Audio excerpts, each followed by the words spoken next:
Hello दोस्तों, स्वागत है आपका हमारे यूट्यूब चैनल स्टडी बॉक्स में। आज हम बात करेंगे राजस्थान जेईएन कट ऑफ के बारे में, जो कि 2022 में अभी पेपर हुआ था और उसकी कट ऑफ को लेके बहुत सारे लोग पूछ रहे थे कि क्या कट ऑफ रहेगी, क्या कट ऑफ रहेगी। तो अगर मैं पहले पेपर की बात करूं कि पेपर का लेवल कैसा था, तो पेपर का जो जीके वाला पोर्शन था वो काफ़ी इजी था। इजी कह सकते हैं उसे, क्योंकि जो मैक्सिमम लोग तैयारी करके गए थे या जिसने पिछला जेईएन की तैयारी की थी उनके अच्छे मार्क्स बन रहे हैं। ठीक है, यानी कि 30+ उसमें स्कोर बन रहा है बहुत सारे कैंडिडेटों का। इसीलिए जीके में 30+, अगर मैं 30 भी मान के चलूँ तो पेपर का लेवल इजी टू बहुत ही मॉडरेट कह सकते हैं। एक दो क्वेश्चन ऐसे थे जो किसी को नहीं आते होंगे, बाकी बहुत ही सिंपल लेवल का जीके पूछा गया था। अब बात करेंगे अपन टेक्निकल की। अगर मैं टेक्निकल पोर्शन की बात करूँ, टेक पोर्शन, तो टेक पोर्शन में कुछ क्वेश्चन मीडियम लेवल के थे जो काफ़ी मतलब इजी लेवल के भी थे, मीडियम लेवल के थे, और कुछ क्वेश्चन थे वो टफ़ थे। अब टफ़ क्वेश्चन कौन से थे? जो कि ज़्यादातर स्टेटमेंट वाले थे और कुछ डिटेल में स्टेटमेंट वाले क्वेश्चन प्लस न्यूमेरिकल बहुत सारे थे। इसीलिए अगर देखा जाए पेपर का लेवल, अगर मैं टेक्निकल लेवल की बात करूँ टेक कैसा था, तो अपन इसको कह सकते हैं मॉडरेट लेवल से लेके हार्ड लेवल बोल सकते हैं। ठीक है, तो मैं इसकी जो कट ऑफ मान के चल रहा हूँ, इस पर जनरल की बात कर रहा हूँ मैं, तो यहाँ पर मैं ले चल रहा हूँ 50 to 55। ठीक है, क्वेश्चन नहीं, ये मार्क्स की बात कर रहा हूँ। ठीक है, यानी कि जो मेरी टोटल कट ऑफ यहाँ पे निकल के आ रही है, अकॉर्डिंग टू मी, मुझे यहाँ पे लगता है कि जो कट ऑफ होगी,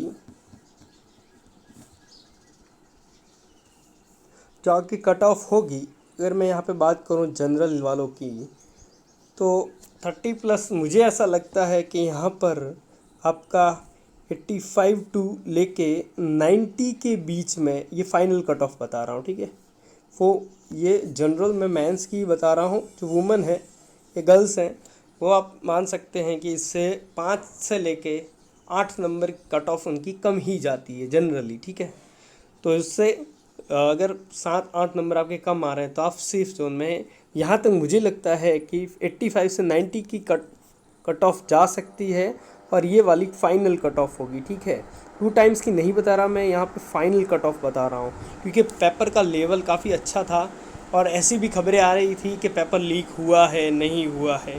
तो पेपर लीक अगर होता है तो मान के चलिए जो ये मैं कट ऑफ बता रहा हूँ उससे 5 नंबर ज़्यादा ही होगी अगर पेपर लीक हुआ है।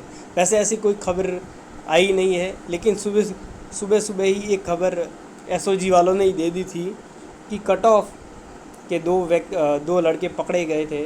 अब उसके बारे में भी कुछ खुल के सरकार ने बताया नहीं है कि या फिर क्या हुआ था, पेपर लीक हुआ था कि नहीं, और कुछ सेंटर पे पेपर खुले हुए आए थे, तो उससे भी अंदेशा बताया जा रहा है कि आपका कट ऑफ थोड़ा सा बढ़ सकता है लीक अगर हुआ है। तो मैं इस बारे में कुछ भी नहीं कहना चाहता लीक हुआ है कि नहीं, ये बगैर लीक के आप माने कि प्योरली फेयर पेपर हुआ है और उसके हिसाब से आपकी जनरल की कट ऑफ 85 टू 95, और जो मैं ईडब्ल्यूएस की बता रहा हूँ, ईडब्ल्यूएस की 82 से लेके 87 के बीच में रह सकती है। और जो आपके ओबीसी है उसकी मान के चलिए लगभग जनरल के आसपास ही, क्योंकि ओबीसी की जो हॉरिजॉन्टल जो रिजर्वेशन वाले हैं आधी से सीटें वो ले जाते हैं। उसी हिसाब से जो ओबीसी के जो कैंडिडेट होते हैं उनका जो कंपटीशन है वो जनरल लेवल का हो गया है। ठीक है, तो मुझे जहाँ तक लगता है सेम टू सेम 2-3 नंबर का फ़र्क हो सकता है। 84 टू मैं 89 की इनकी कट ऑफ दे रहा हूँ। कुछ बोलेंगे सर इतनी कट ऑफ नहीं जा सकती, लेकिन मुझे ऐसा लगता है कि ये कट ऑफ ही रहने वाली है, क्योंकि मैंने भी 2 बार जेईएन का एग्ज़ाम ये दिया है और मुझे ऐसा लगता है, इस बार का भी पेपर मैंने दिया था, तो मुझे ऐसा लगता है कि जो टेक्निकल पोर्शन था वो काफ़ी अच्छा था, क्योंकि वो जेईएन लेवल का नहीं था जो पिछली बार आया था, वो कुछ उससे अच्छा लेवल का था, मान सकते हैं आप। ठीक है, अब मैं यहाँ पे बात करूँ, ये मैं डिग्री वालों की बात कर रहा हूँ। ठीक है, ये डिग्री की कट ऑफ है, ये डिप्लोमा पे मत जाना, मैं अभी डिग्री की बात कर रहा हूँ। ठीक है, डिग्री वाला पेपर। ओबीसी 84। अब मैं बात कर लेता हूँ एमबीसी की। अगर मैं एमबीसी की बात करूँ, एमबीसी में कंपटीशन थोड़ा सा कम है यहाँ पे। मुझे ऐसा लगता है 72 टू 83 के बीच में ये रेंज दे रहा हूँ, इसी रेंज के बीच में आपकी कट ऑफ घूमेगी। ठीक है, अगर इससे ऊपर हैं आपके तो आप प्योरली सेफ रहिए, सेफ हैं मतलब ये मान के चलिए आप। ठीक है, ओबीसी। फिर मैं एससी और एसटी कैंडिडेट की बात करूँगा तो एससी की भी मुझे लगता है ओबीसी के एमबीसी के समान ही जाएगी। जहाँ तक मुझे लगता है कि 78 टू 83 इनकी भी, लेकिन एसटी की कट ऑफ थोड़ी सी ज़्यादा जाती है एससी से, एज पर क्योंकि कॉम्पिटिशन एससी वालों की तुलना में एसटी में थोड़ा सा ज़्यादा है, इसलिए 82 से 83 के मैं मान सकता हूँ। ठीक है, तो मेरे हिसाब से जनरली गाइज यही कट ऑफ है। और आप जब कट ऑफ आएगी या अपना जब भी इसका रिज़ल्ट आएगा तब देख लेना कि ये कट ऑफ आपका यहीं के आसपास घूमे। अब आपको क्या लगता है ये कमेंट करके आप कमेंट सेक्शन में मुझे बता सकते हैं। Thank you very much.